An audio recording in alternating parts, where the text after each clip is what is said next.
Bem, amigos, abra comigo a sua Bíblia nesta noite no Evangelho de Lucas, e o capítulo de número 1. Lucas, capítulo 1, e nós lemos estas palavras maravilhosas do versículo de número 46.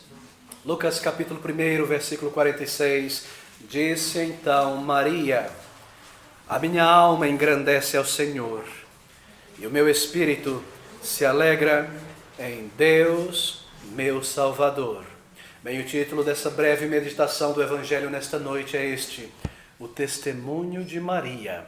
Bem, queridos, esse é o testemunho próprio de Maria, a mãe do Senhor Jesus Cristo, a respeito da bondade, da graça de Deus. Aqui Maria, neste cântico do versículo 46 em diante, ela exalta a Deus, ela louva ao Senhor, ela glorifica ao Pai de misericórdias. E de uma maneira simples, em uma oração cantada, ela exalta a Deus pelo seu muito amor e por sua misericórdia sobre ela mesma. Este hino de louvor e adoração a Deus tem sido muitas vezes chamado de Magnificat. O hino de Maria magnifica a Deus, glorifica a Deus, exalta o Senhor. E nessa noite, no tempo que nós temos diante de nós, o nosso objetivo é seguir por essas palavras, contemplando aqui coisas profundas, coisas, preciosas da palavra de Deus, aquilo que está contido nessas palavras. Bem, este é o chamado Cântico de Maria, a oração cantada de Maria, exaltando a Deus, louvando ao Senhor pela sua imensa salvação. Bem, ela fala neste cântico, nessas palavras, sobre a graça de Deus para a salvação, isto é, a graça como a salvação é um dom, uma dádiva da graça de Deus. Ela fala também sobre a fé necessária para a salvação. E Maria também, em seu cântico e oração, fala sobre a misericórdia de Deus, que é a causa pela qual homens e mulheres pecadores como nós não somos consumidos pela ira e justiça de Deus, a imensa misericórdia do Senhor. Ela fala sobre a santidade de Deus. E aqui nós temos, nessas palavras de Maria, um retrato de uma mulher convertida, de uma mulher salva, e nós queremos realmente nesta noite ouvir dos seus próprios lábios a sua história.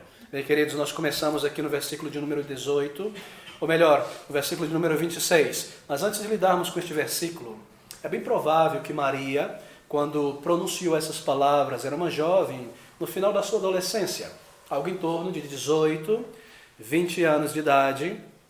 E você pode tomar essas palavras do versículo 46 em diante como uma espécie de declaração de Maria, como se ela estivesse escrito em seu diário algo sobre Deus. Não estou dizendo que ela tinha um diário, mas porque essas palavras são tão pessoais, tão íntimas, é como se ela estivesse escrito ali aquilo que Deus fez por ela em sua vida. Você percebe este tom no versículo 46 em diante, algo bastante pessoal de sua experiência com Deus. Então ela escreve sobre estas coisas, sobre a maneira como Deus lidou com ela e a sua experiência de conversão.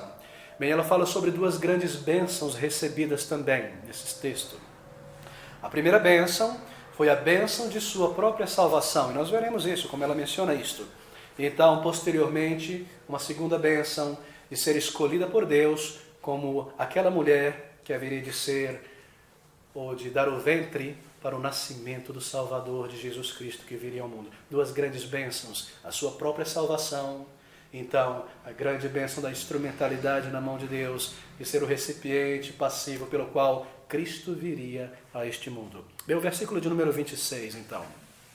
Nós lemos que no sexto mês, isto é, no sexto mês de gravidez de Isabel, a sua prima, foi o anjo Gabriel, enviado por Deus a uma cidade da Galileia chamada Nazaré, a uma virgem desposada com um homem, cujo nome era José, da casa de Davi, isto é, da descendência do rei Davi, e o nome da virgem era Maria. Tremendo. O nome dela era Maria. O nome Maria é o mesmo nome do Antigo Testamento Miriam, que no grego é Maria, ou Mariam.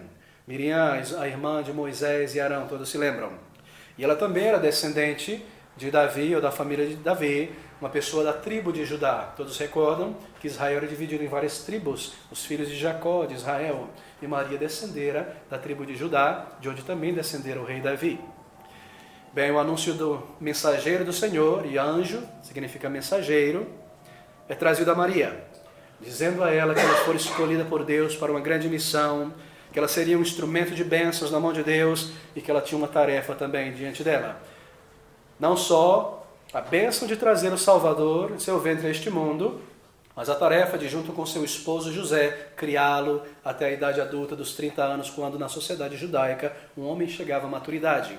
E naquela idade o Senhor então inicia o seu ministério pregando o Evangelho em toda parte. Bem, queridos, nós lemos que ela foi agraciada, recebeu uma grande dádiva, mas não por causa de qualquer mérito pessoal, não por qualquer mérito intrínseco a ela mesma, mas puramente pela graça de Deus. É isso que está nessas palavras: salve agraciada, alguém que recebeu uma graça, um favor da parte de Deus, ser a mãe da humanidade física do Senhor Jesus Cristo. Veja o versículo 26. E no 6º mês foi o anjo Gabriel a Maria na Galiléia e Nazaré, a uma virgem desposada com um homem cujo nome era José, da casa de Davi, e o nome dela era Maria. E vindo o anjo até ela, disse: salve agraciada, o Senhor é contigo, bendita és tu entre as mulheres. E essas são palavras muito interessantes no versículo 28, se você observar por um minuto.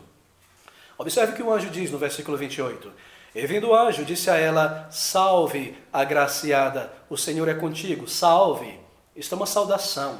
O anjo não está adorando, o anjo não está reverenciando ou adorando a Maria, ele está saudando. Esse é o significado da palavra saudação. Saudações, Maria. Saudações, agraciada. Ele está muito simplesmente saudando a ela. E ele diz agraciada. Observe que ele não diz saudações, Maria cheia de graça, mas salve agraciada. Agraciada quer dizer favorecida. Alguém que recebeu uma graça, um favor da parte de Deus.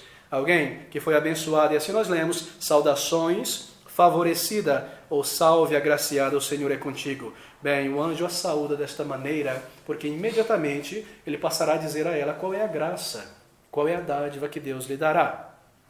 E a saudação continua: salve agraciada, saudações, favorecida, agraciada, o Senhor é contigo. Bendita és tu entre as mulheres, bendita ou feliz, alegre, entre as demais mulheres de Israel.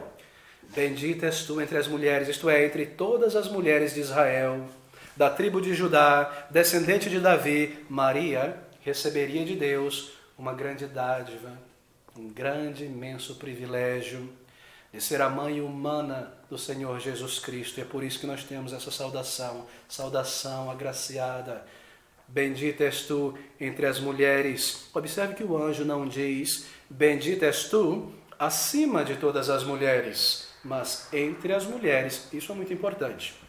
Porque ele diz isso, ele não diz bendita és tu acima de todas as mulheres, mas entre as mulheres, porque não havia nada na pessoa de Maria que a distinguia de outras mulheres em Israel, ou que a colocasse acima das demais mulheres.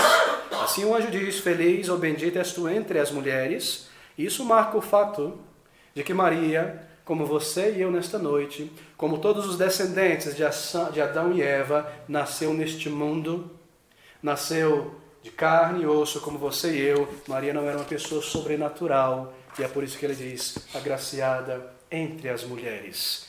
Uma entre muitas mulheres, porém alguém que haveria de receber um grandioso favor de Deus. Bem, ele diz: salve agraciada, bendita és tu entre as mulheres. Bem, você deve recordar o porquê disso, porque o desejo de toda mulher, de toda jovem em Israel, que descendesse da tribo de Judá, da linhagem de Davi, era ser escolhida por Deus como a mãe do Messias. Bem, toda jovem que fosse descendente da tribo de Judá e da linhagem do rei Davi, acalentava em seu coração a esperança de ser chamada por Deus para ser o recipiente, a mãe do Messias que haveria de vir. Maria não era a única entre as mulheres de Israel, dessa tribo e dessa descendência, que tinha essa esperança. Era uma esperança aberta a todas as mulheres dessa tribo e da descendência de Israel, de dar à luz ao Messias. É por isso que era uma grande tragédia para uma mulher naquela época ser estéril, porque isso lhe cortava da possibilidade de ser a mãe do Messias que viria ao mundo.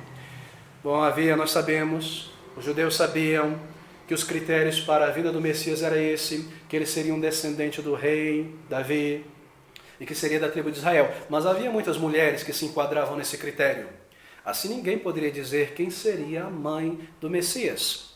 De modo que todas as mulheres de Israel acalentavam então essa esperança, sendo da tribo de Davi ou de Judá, descendente de Davi, a esperança de ser então a mãe do Messias. Todas as jovens tinham essa esperança.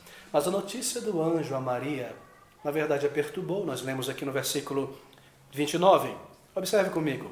E vendo o anjo, turbou-se muito com a sua palavra e considerava que saudação seria esta. Muito interessante. Observe que Maria, ela se turbou, não com o anjo, mas com a palavra do anjo, a mensagem do anjo. E vendo ela, turbou-se muito com a sua palavra e considerava que saudação seria esta. Bem, por que ela não se turbou em ver um anjo? Bem provável que, certamente, na verdade, que nesta época ela já era uma mulher salva, convertida. E como uma mulher espiritual do povo de Israel, que estava acostumada a ver milagres, ou ouvir sobre a vinda de anjos ao seu povo e receber informação, isso não era algo chocante para ela. Então, quando o Senhor envia este anjo para ela, ela não se turba completamente com a presença do anjo de alguma maneira, mas sim com a mensagem, com aquela saudação. E é por isso que nós vemos essa palavra, então. Por que ela se turbou, amigos, ao ouvir aquela saudação? Bem, porque eu creio que aos seus próprios olhos, ela não se considerava uma pessoa digna de ser a mãe do Messias, do Senhor Jesus Cristo. Ainda embora, como uma jovem de Israel, descendente do rei Davi, da tribo de Judá, é bem provável que ela não se via como uma pessoa para quem lhe seria dada essa imensa dádiva de Deus. Por quê? Bem, deixa eu me explicar. Porque ela se considerava como uma pessoa muito humilde, muito simples, baixa socialmente aos olhos das pessoas e aos olhos de Deus. Ela nos diz isso no versículo 47. O meu espírito se alegra em Deus, meu Salvador, veja, porque atentou na baixeza de sua serva. Deixa eu me explicar algo importante, queridos. Na mentalidade de Israel, cada jovem, cada criança nas sinagogas era ensinado que o Messias viria, mas de uma maneira errada era ensinado àquele povo que o Messias seria um rei político que se assentaria no trono de Davi em Jerusalém, que livraria Israel do poder dos romanos e traria de volta àquela terra, aquele período de ouro, de glória e de prosperidade de Davi e de Salomão. E assim, se o Messias viria de uma descendência real, bem era esperado que ele nascesse em um palácio, entre pessoas ricas, entre pessoas de posse, entre pessoas intelectuais. E assim Maria não esperava que uma moça de Nazaré, uma cidade desconhecida, Nazaré dos gentios, longe, pobre, humilde, fosse dada esta graça, porque equivocadamente na mente dos judeus havia essa ideia de que o Messias seria um rei político e não apenas um salvador que morreria na cruz. Eles não aceitariam isto. E assim ela se turba com esta salvação, com essa mensagem, e nós ouvimos essas palavras no versículo 29, e vendo ela, turbou-se muito com sua palavra, e considerava, isto é, pensava, que tipo de saudação seria essa? Bem, mais um anjo anima Maria.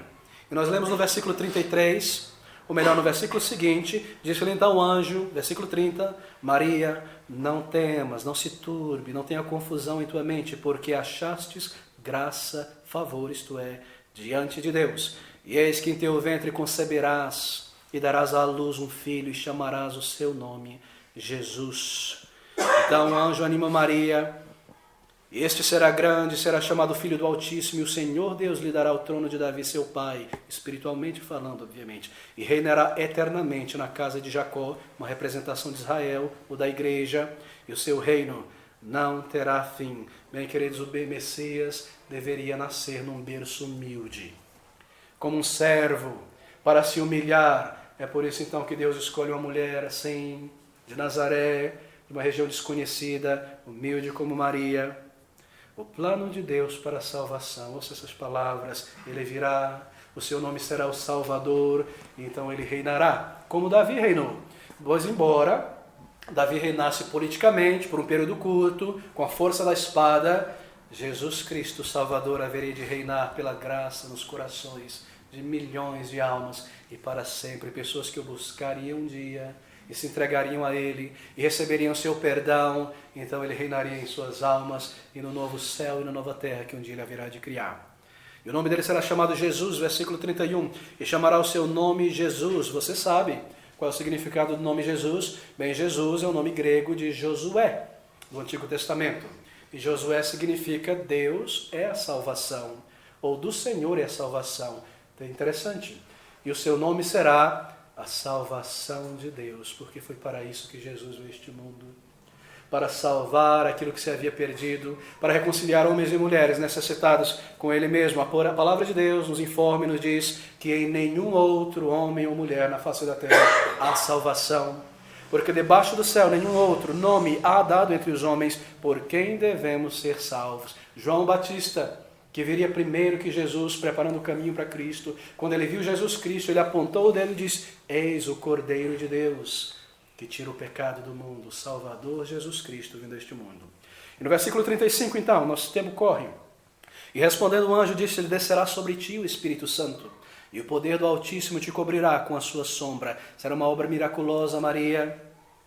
Não haverá intervenção humana.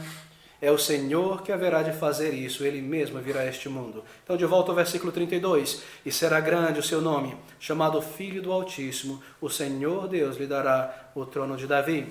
E no versículo, então, 34, nós temos a resposta de Maria a esta mensagem. E ela diz: como será isso?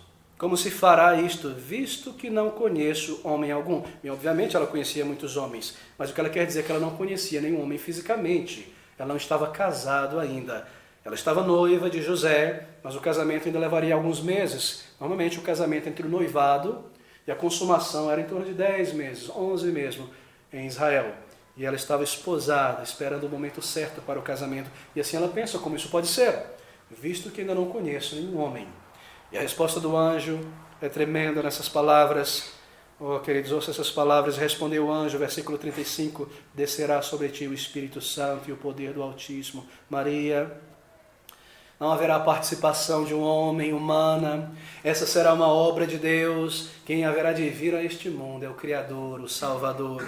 Então nós temos a resposta de Maria aqui. Essa não foi uma pergunta de incredulidade. Ela não perguntou: não sei se isso vai acontecer, não tenho certeza. Não, ela queria saber de que maneira. Foi uma pergunta sincera e honesta. E o anjo vem ali dizer que isso seria uma obra do Espírito Santo de Deus e que não haveria participação de um homem. José, não seria contado nesta obra, mas seria uma obra do Espírito Santo de Deus para trazer o Filho de Deus a este mundo. Bem, observe a maneira gentil do anjo repreender a Maria no versículo 35. E respondeu o anjo e disse-lhe: descerá sobre ti o Espírito Santo e o poder do Altíssimo te cobrirá com a sua sombra. Então ele será chamado Filho de Deus. Maria, não se esqueça, isso é Deus, Deus Todo-Poderoso, versículo 37, porque para Deus nada é impossível. Você não se recorda? O teu Deus, o Deus de Israel, que faz coisas miraculosas, que deu a Abraão e a Sara, pessoas com 100 anos de idade quase, um filho, Isaac, e toda a tua nação veio. E ele repreende gentilmente a Maria, encorajando-a também com esta notícia. Porque Deus, Maria, para ele nada é impossível. Então, versículo 36, eis que também Isabel, a tua prima, concebeu um filho em sua velhice, e é este o 6º mês para aquele que era chamado estéril. Bem, o anjo a encoraja e diz para ela: olha, algo miraculoso já está acontecendo. A tua prima, avançada em idade, que também é estéril, está concebendo um filho, e esse seria João Batista. E ela verificará essas coisas mais adiante. Então João Batista virá ao mundo. Queridos, as palavras que o anjo disse a Maria com respeito à sua prima Isabel criaram uma grande impressão no coração de Maria. Isabel era sua prima mais velha, já bem avançada em anos. Uma mulher estéril, avançada em anos, ter um filho. Isso causou uma impressão nela. E ela desejou então visitar Isabel para confirmar essas coisas. E assim Lucas nos diz que ela viajou de Nazaré, do norte de Israel, para o sul em Judá. Versículo 39 e 40. E naqueles dias levantou-se Maria e foi apressada às montanhas, a uma cidade de Judá, e entrou em casa de Zacarias e ali saudou então a Isabel. Bem, ela viajou do norte, isto é, da região da Galileia, para o sul, região montanhosa, provavelmente para a cidade de Hebrom, próximo a Jerusalém. Nós não sabemos a maneira dessa viagem. Bem provável que ela não tenha ido acompanhado de José, eles não estavam formalmente casados ainda. Mas certamente ela não foi sozinha. Uma moça desposada, noiva, não poderia viajar sozinha naquela época. Talvez ela tenha descido para uma daquelas festas judaicas que acontecem ao longo do ano. e ter ido a Jerusalém e ali se encontrado com Zacarias, que era o sumo sacerdote na época, então com ele vindo à sua casa se encontrar com Isabel. Então essas palavras do versículo 40. Entrou em casa de Zacarias e saudou a Isabel. E aconteceu que ao ouvir Isabel a saudação de Maria, a criancinha saltou no seu ventre, e Isabel foi cheia do Espírito Santo, e exclamou com grande voz e disse: Bendita és tu entre as mulheres, e bendito o fruto, isto é, aquilo que haverá de nascer do teu ventre. De onde me provém isto? A mim, que me venha visitar a mãe do meu Senhor, e não a minha senhora, mas a mãe do meu Senhor. Pois eis que ao chegar aos meus ouvidos a voz da tua saudação, a criancinha, isto é, João Batista, saltou de alegria dentro do meu ventre. Queridos, aqui está um encontro maravilhoso entre duas primas. A reação daquele bebê no ventre, João Batista, o profeta que viria, preparando o caminho para o Senhor. E Maria ficará ali por 3 meses, como nos diz Lucas no versículo 56. Maria ficou com ela, Isabel, quase 3 meses. E depois voltou para sua casa. Bem, nós não sabemos se ela ficou até o tempo em que João Batista nasceu, ou logo antes ela voltou então para a Galileia. Mas o fato é que ela ficou ali compartilhando com Isabel, louvando ao Senhor pelas coisas maravilhosas que Deus estava fazendo, tanto na vida de Isabel, quanto na sua própria vida, e o Messias que viria a este mundo. Algo tremendo, algo maravilhoso. Então ela volta para Nazaré, mas antes de voltar, e nós chegamos ao nosso ponto, ela declara essas palavras tão profundas, tão gloriosas, este cântico de louvor e adoração a Deus, versículo de número 46 em diante, mas antes o versículo 45. Disse Isabel sobre Maria: Bem-aventurada a que creu, tremendas palavras, pois hão de cumprir-se as coisas que da parte do Senhor lhe foram ditas. Bem-aventurada a que creu, queridos. Maria creu na palavra de Deus pelo anjo. E como aconteceu com Abraão no passado, que creu também que um filho lhe seria dado, aquela fé lhe foi imputada da parte de Deus como justiça. E nós vemos que ela creu e se submeteu. O versículo 38 diz: Disse então Maria: Eis aqui a serva do Senhor, cumpra-se em mim segundo a tua palavra. Então não é de surpreender que o anjo se ausentou, porque a sua missão tinha terminado ali. Queridos, fé, crer, é algo tremendo na palavra de Deus, a Bíblia. A evidência de que Maria creu foi a sua submissão. O que é a fé? Bem, a Bíblia nos diz que sem fé é impossível alguém agradar a Deus. O que é a fé, amigos? A fé não é pensamento positivo. A fé não é fechar os olhos, torcer o dedo e achar que alguma coisa vai acontecer. Fé não é uma crença cega, por exemplo. Quando eu digo eu tenho muita fé que isso vai acontecer, eu tenho fé que isso vai acontecer, não, isso não é fé, isso é crendice. Isso não é a fé da Bíblia. Essa não é a fé de Maria.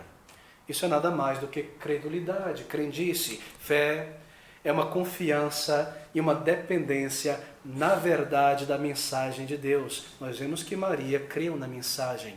Isto é fé. Quando ela é depositada na verdade, a Bíblia fala sobre uma fé que engana, uma fé que crê em mentiras. A Bíblia fala sobre uma fé que mata, a fé que crê em coisas que não estão de acordo com a salvação da palavra de Deus. A verdadeira fé é uma dependência e uma confiança na palavra revelada de Deus. Isso é fé, submissão, obediência à palavra de Deus. Eu devo te perguntar, você tem fé? Qual a tua fé? A tua fé, a tua crença é algo que você recebeu dos teus pais por tradição, que te foi passada, seja ela qual for. Mas eu devo te dizer que isso é nada mais do que crença e não fé, segundo a palavra de Deus. Você já checou aquilo que você crê? Você já checou a sua fé, a sua crença, aquilo que você recebeu e tem praticado e vivido? Será que você algum dia já parou e comparou essas ideias, essas instruções com o crivo da palavra de Deus, a verdade de Deus revelada no mundo? Se você não fez, talvez tudo que você tenha é nada mais do que uma mera crendice e não a fé da palavra de Deus. Como você sabe se a tua fé vem de Deus ou da tua imaginação ou da tradição de homens? Por melhor que sejam essas tradições, por mais bem intencionado que sejam esses ensinos, como você pode saber? Bem, queridos, como eu posso saber nesta noite se aquilo que eu creio é verdadeiro ou falso? Qual é, em outras palavras, a base da verdade? Bem, o próprio Senhor Jesus Cristo, ele define a base da verdade, quando lá em João capítulo 17, versículo 17, ele disse: santifica-os na verdade, a tua palavra é a verdade. A base de toda a verdade é a Bíblia. E se aquilo que eu creio nesta noite é diferente do aquilo que a Bíblia ensina, se aquilo que eu creio nesta noite está baseado em tradições humanas e não na palavra de Deus, eu devo te dizer que você não crê na verdade da palavra de Deus e a tua fé não é fundada e fundamentada na verdade de Deus e você está em grande perigo. O Senhor Jesus Cristo um dia disse: passem o céu e a terra, mas as minhas palavras, a Bíblia, nunca passará. A palavra de Deus é a base da verdade e essa é a primeira lição que nós aprendemos de Maria. Ela creu, mas não creu em seus pensamentos e imaginação. Ela creu na mensagem enviada de Deus. E essa mensagem está agora registrada na Bíblia, para você e para mim nesta noite. Bem, fé e submissão a Deus, a palavra de Deus, não a ideias humanas, não a tradições humanas, somente a palavra de Deus é digna de nossa dependência e confiança. Maria creu, versículo 45, bem-aventurada a que creu, pois hão de cumprir-se as coisas que da parte do Senhor e foram ditas. Bem, certamente, essa não foi a primeira vez que Maria creu. Essa, no versículo 46, é a declaração, a atitude de alguém que já tinha crido antes. Alguém que um dia já tinha buscado a Deus, crescendo no meio de Israel, ouvindo a palavra de Deus nas sinagogas, aprendendo sobre o Messias, sobre as profecias, sobre o Deus verdadeiro, um Deus que não pode ser transformado em uma imagem, o Deus santo, justo, a salvação que vem por meio da graça. Ela creu, ela reconheceu os seus pecados e ela se voltou a Deus um dia para a salvação, crendo e se submetendo. Então agora ela pode mais uma vez crer nesta mensagem que lhe foi dada. Ela um dia creu. Um determinado momento da sua vida, na adolescência talvez, na infância, ela se voltou ao Senhor e respondeu a mensagem da palavra de Deus. E agora ela pode dizer essas palavras maravilhosas e nós queremos gastar o restante desse tempo juntos aqui. Versículo 46. E disse então Maria. Bem, queridos, essas palavras são muito importantes. Observe o que Lucas diz. E disse então Maria. Amigos, esse é o testemunho de Maria.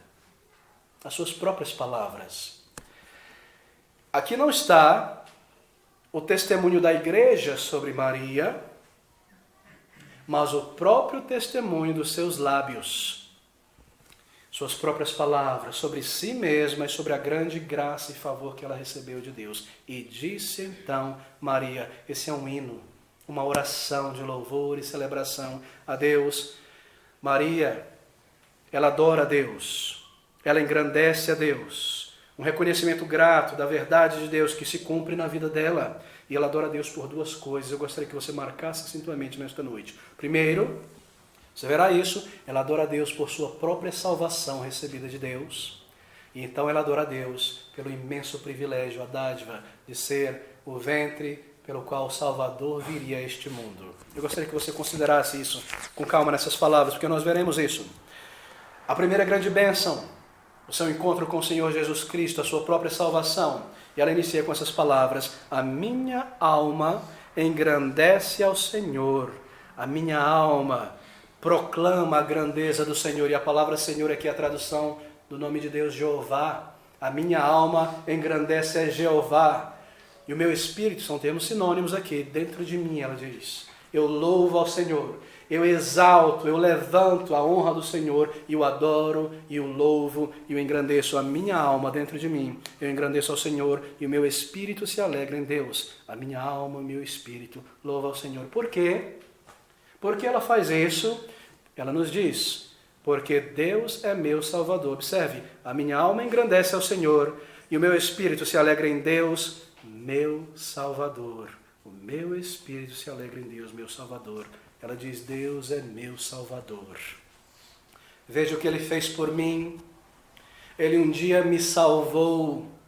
Ele um dia me resgatou. Ele um dia transformou a minha vida e me deu o perdão de meus pecados. Deus é o meu Salvador. Ele um dia ouviu o clamor de arrependimento do meu coração e a confissão dos meus pecados a Ele e me deu uma resposta de perdão e me salvou do juízo e da condenação. Queridos, Ela diz, quando eu vim a ele, arrependimento, isto é, ele ouviu e me salvou. Ela fez como Davi, o seu descendente, no Salmo de número 32, versículo 5. Então clamei ao Senhor, e ele ouviu a minha oração, e me tirou de um lago, de um lamaçal do pecado.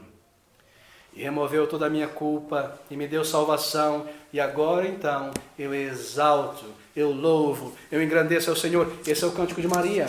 É o cântico de alguém perdoado, que louva pela alma por tão imensa salvação. Queridos, é tão maravilhoso ver isso aqui no texto grego, é tão pessoal. Na verdade, ela diz o seguinte: eu louvo a Deus, Salvador meu. Ele veio à minha vida, Ele se revelou por sua graça, Ele ouviu o clamor do meu coração, Ele se fez o meu Salvador. Eu louvo a Deus, Salvador meu. Observe com clareza, ela não diz eu louvo a Deus por ser um Salvador. Ela não diz eu louvo a Deus porque Ele é o Salvador de homens e mulheres pecadores, mas eu louvo a Deus, Salvador meu, porque salvou a mim, porque ouviu o meu clamor. Queridos, se alguém tem ou um dia precisou de um Salvador, é porque essa pessoa precisa ser salva. Se alguém é um Salvador para outro alguém, é porque ela salvou de alguém. De que Maria foi salva? Obviamente, como todo homem e mulher nascido sobre a face da terra, descendente de Adão e Eva, Maria também nasceu em pecados, como diz o seu parente Davi, no Salmo 51, versículo 5, em pecados me concebeu a minha mãe, em pecados eu entrei neste mundo, e é sobre o pecado que ela está falando aqui, isso é óbvio. O pecado original, Davi expressa essa verdade, e a palavra de Deus diz que todos pecaram, e destituídos estão da graça e da glória de Deus, que como por um homem, Adão, entrou o pecado no mundo, por ele o pecado se espalhou por todos, e é sobre isso que ela louva a Deus. E de fato é, porque lá em Mateus capítulo 1, no versículo 21, nessa mesma narrativa, quando o anjo agora vem a José, ouça essas palavras, o anjo dizendo a José, Mateus 1, 21, e dará à luz a um filho, e chamará o seu nome Jesus. Por quê? Porque ele salvará o seu povo dos seus pecados. E Maria sabia muito bem que o Messias viria para salvar de pecados, e assim ela louva ao Senhor pela salvação e o perdão de seus próprios pecados, por sua regeneração, porque ela encontrou graça ao Senhor quando ela creu. Maria recebeu a salvação, e ela louva a Deus por isso. É por isso que ela chama ao Senhor de Deus meu Salvador. Como foi que Maria foi salva, perdoada, feita uma filha de Deus? Bem, eu devo te dizer que a mensagem da palavra de Deus é que uma pessoa é salva somente pela graça de Deus, pela bondade de Deus. Foi pela graça, pelo favor de Deus. E essa verdade está aqui, na carta do apóstolo Paulo aos Efésios, onde Paulo diz essas palavras, atente para isso. Efésios capítulo 2, versículo 8 e 9. Porque pela graça sois salvos, por meio da fé. E isto não vem de vós, isto é um dom de Deus. Graça, queridos, uma dádiva, um presente, assim por dizer. Graça é o oposto de méritos. Se você recebe uma dádiva, um presente, você não paga por isso. É uma dádiva. Pela graça sois salvos. E assim a salvação é uma dádiva de Deus. Maria, como todo homem e mulher que um dia é salvo, foi salvo pela dádiva, pela simples e pura graça de Deus. Ela recebeu a graça do perdão, amigos. A salvação é um presente de Deus. Não é resultado dos teus méritos, não é o resultado da tua religiosidade, não é o resultado das tuas boas obras, do teu pedigree de família espiritual. A salvação não é algo que você compra por boas obras. A salvação não é algo que eu adquiro. Não importa quanto exercício espiritual, quanto sacrifício você faz. Por quê? Porque nós nascemos em pecados. E boas obras, bons pensamentos não podem transformar o nosso coração. É a graça de Deus que deve nos ser dada para o perdão do pecado. E isso vem como? Pela fé no Senhor Jesus Cristo, o Salvador que veio a este mundo para perdoar homens e mulheres de pecados. Como isso foi dado a Maria. O apóstolo João nos diz, 1 João capítulo 1, 9, ouça essas palavras. 1 João capítulo 1, versículo 9. Se confessardes os vossos pecados, Ele, Deus, isto é fiel e justo, para vos purificar e vos perdoar de toda injustiça. É assim que nós recebemos a graça de Deus, pela confissão a Deus de pecados, pelo arrependimento, pela fé. A Bíblia diz em Romanos 10 que aquele que invocar o nome do Senhor será salvo. A Bíblia diz no Antigo Testamento, se em teu coração creres em Senhor Jesus Cristo. E Paulo usa essas palavras em Romanos e diz, se em teu coração creres no Senhor, na mensagem, e com teus lábios confessares a Jesus como Senhor, serás salvo, receberá esta dádiva, esta graça. Não há nada em mim, nem em você nesta noite, que nos recomende a Deus. Nós somos homens e mulheres falidos espiritualmente, nascidos em pecados. Nós necessitamos da graça, da misericórdia que vem pela fé somente no Senhor Jesus Cristo somente, em arrependimento diante de Deus. Bem, ela, quando buscou a Deus em oração, em arrependimento, se entregou a Deus, clamando por salvação. Então recebeu a maior de todas as graças que um ser humano pode receber, o perdão de pecados, a salvação oferecida. Queridos, esse mesmo perdão, essa mesma salvação é oferecida a você nesta noite pelo Evangelho. Enquanto você está vivo aqui neste mundo, deste lado da eternidade, o Evangelho te chama ao arrependimento e a fé no Senhor Jesus Cristo. Você vem a Ele como um pecador, reconhecendo diante do Senhor os teus pecados, clamando a Ele por perdão e depositando a tua confiança somente no Senhor Jesus Cristo. Esse mesmo perdão, tão rico e tão gratuito em Cristo Jesus. Nós somos todos pecadores. Muitas vezes nós imaginamos que não somos, porque a nossa ideia e concepção de pecado é errada. Nós achamos que o pecado é roubar um banco, matar uma pessoa, mas a Bíblia nos diz que o pecado está no coração, que todo orgulho é pecado, que toda vaidade é pecado, que toda cobiça é pecado, que toda mentira é pecado, que toda ira, que toda malícia, que todo adultério nos pensamentos, que toda rebelião, que toda autoindulgência, autodeterminação diante de Deus em dizer, não, eu traço o meu caminho, eu tenho condição de comprar a salvação por minhas boas obras. Tudo isso é classificado na palavra de Deus como pecado, porque é rejeitar a salvação de Deus e dizer, eu sou capaz de me trazer ao céu. O pecado está na alma, e o pecado é algo contrário a Deus, e porque Deus é santo, é justo, Ele deve julgar. E assim nós estamos condenados aos olhos de Deus, e a única salvação e solução é aquela que Jesus Cristo veio trazer a este mundo.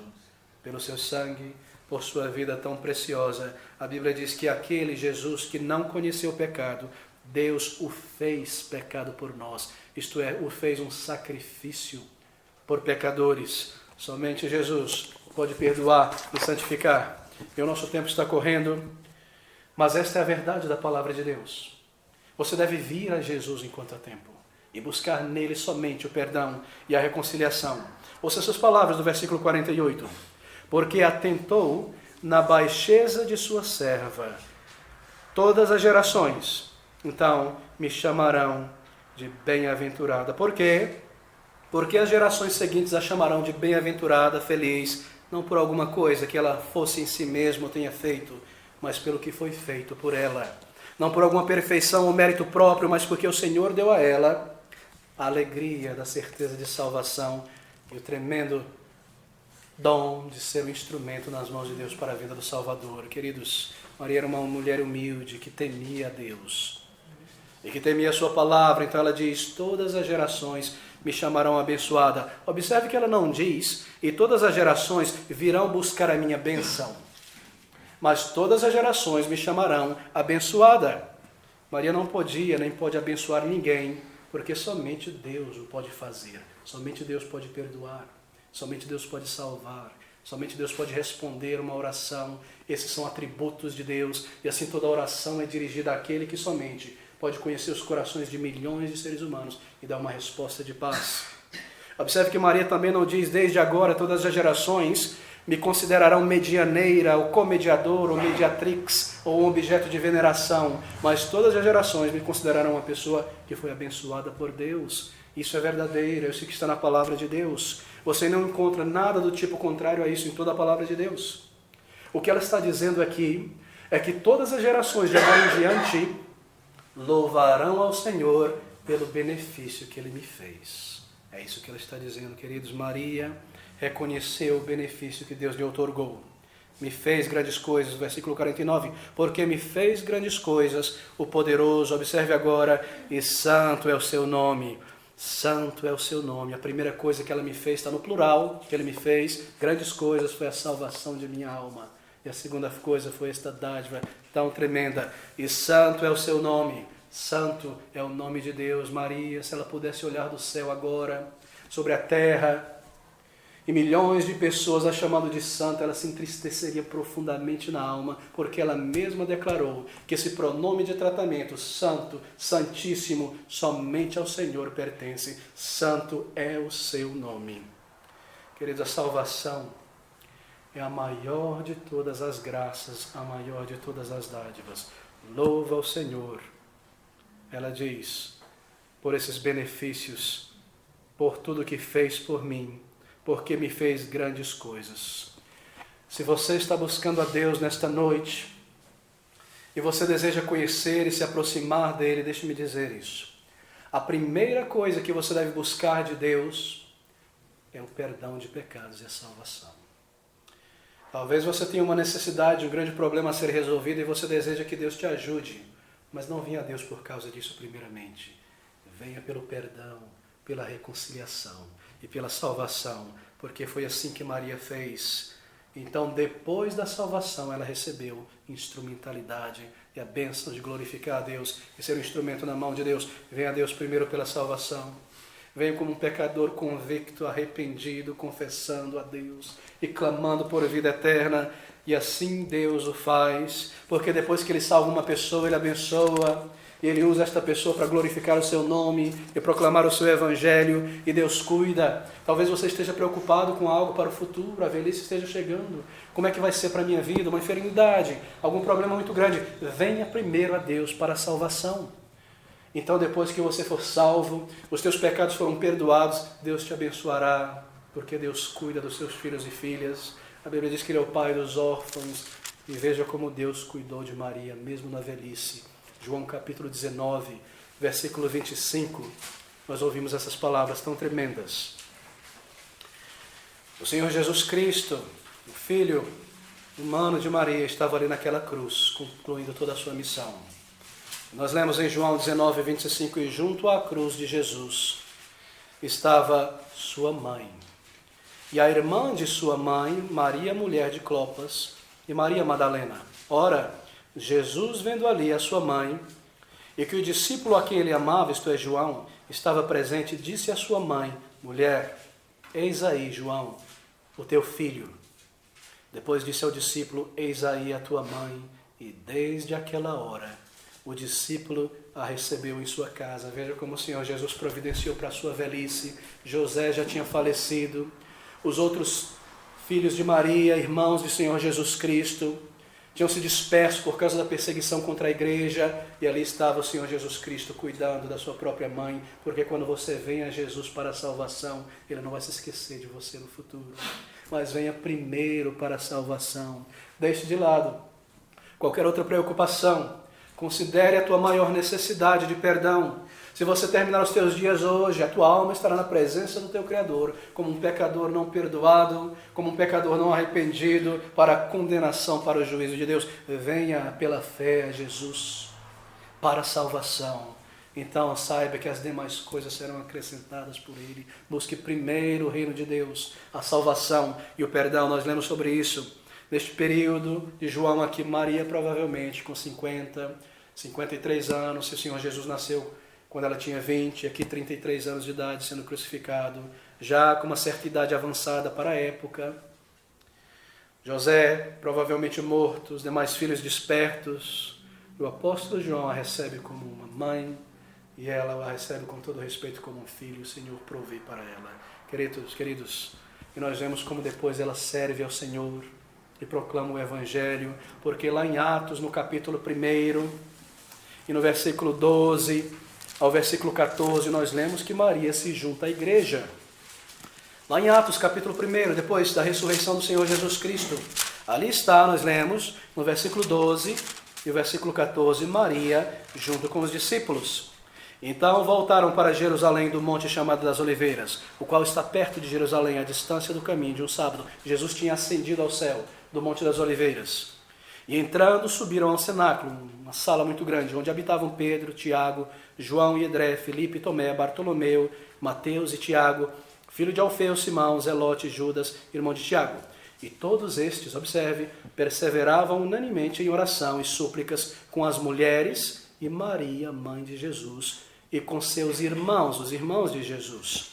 Ali estava ela servindo a Cristo, proclamando o Evangelho, orando e rogando a bênção do Senhor. Você vem a Cristo como um pecador, uma pecadora, a um Deus que perdoa pecados. Ele te transforma, Ele te salva, Ele te dá um novo coração. Então Ele te usa como um vaso santificado em suas mãos para proclamar as glórias de Cristo, para proclamar o seu louvor. Aqui está ela, queridos. Se você vem a Jesus Cristo para o perdão, você terá tremendos privilégios também depois, mas você deve vir por causa do juízo de Deus sobre o pecado e por causa desse imenso convite de perdão e salvação que há em Jesus Cristo. Bem, nós corremos para o final. Maria foi tremendamente abençoada por Deus ao ser escolhida como a mãe humana do Salvador, o canal pelo qual viria o Salvador a este mundo. Mas se você buscar a Deus nesta noite, ainda embora Maria teve a tremenda bênção de ter o parentesco sanguíneo com o Senhor Jesus Cristo, você também receberá uma bênção imensa de ser um filho de Deus, um irmão e irmã de Cristo Jesus, porque é isso que a palavra de Deus nos diz. Lá em Mateus, no capítulo 12, no versículo 46, nós entendemos essa verdade. Mateus, capítulo 12, versículo 46, ouça essas palavras. O Senhor Jesus Cristo estava pregando e ensinando, e Mateus, o evangelista, nos diz, no versículo 46 de Mateus, capítulo 12, essas palavras. E falando ele, Jesus, ainda a multidão, eis que estavam fora sua mãe e seus irmãos, pretendendo, desejando falar-lhe. E disse-lhe alguém, eis que então estão ali fora, a tua mãe e teus irmãos, que querem falar-te. Observe essas palavras de Jesus. Ele, porém, respondendo, disse aos que lhe falaram, quem é minha mãe e quem são os meus irmãos? E estendendo a sua mão para os seus discípulos, disse, eis aqui a minha mãe e os meus irmãos, porque qualquer que fizer a vontade de meu Pai, que está nos céus, este é meu irmão e irmã e mãe. Queridos, você vindo a Jesus Cristo e obedecendo este chamado de arrependimento, a vontade do Pai é esta, você se torna um filho de Deus. Nem todo ser humano é um filho de Deus.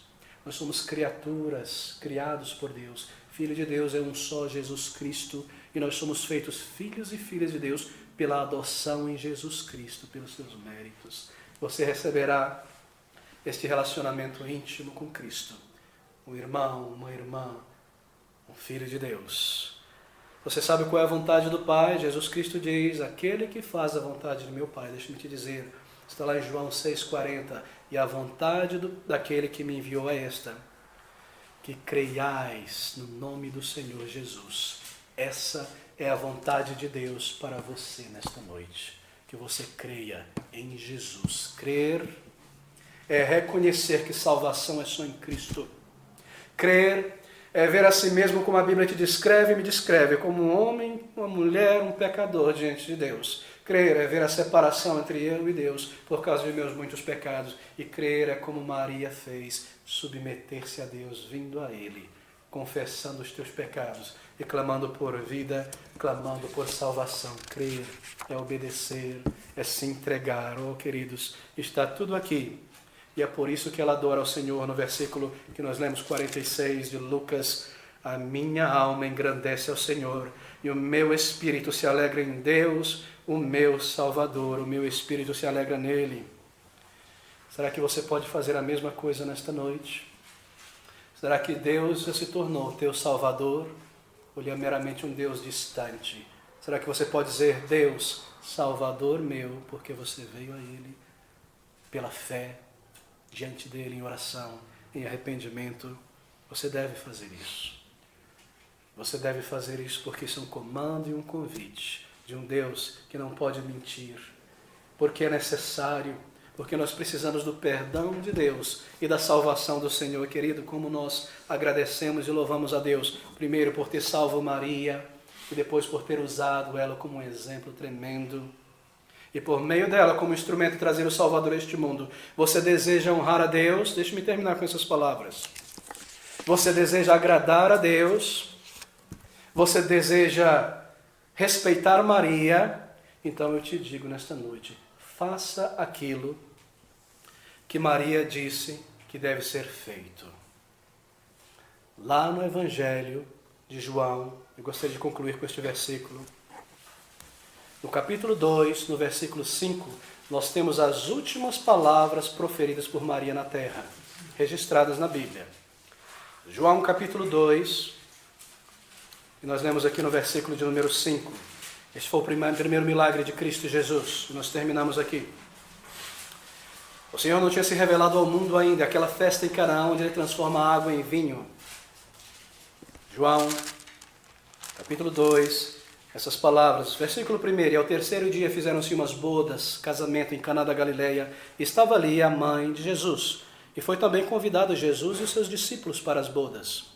E faltando vinho, a mãe de Jesus lhe disse: não tem vinho, disse a Jesus. Disse-lhe Jesus: mulher, que tenho eu contigo? Ainda não é chegada a minha hora. Uma repreensão de amor do filho. O meu momento não chegou de me revelar ao mundo com poder. Agora observe as últimas palavras de Maria registradas aqui.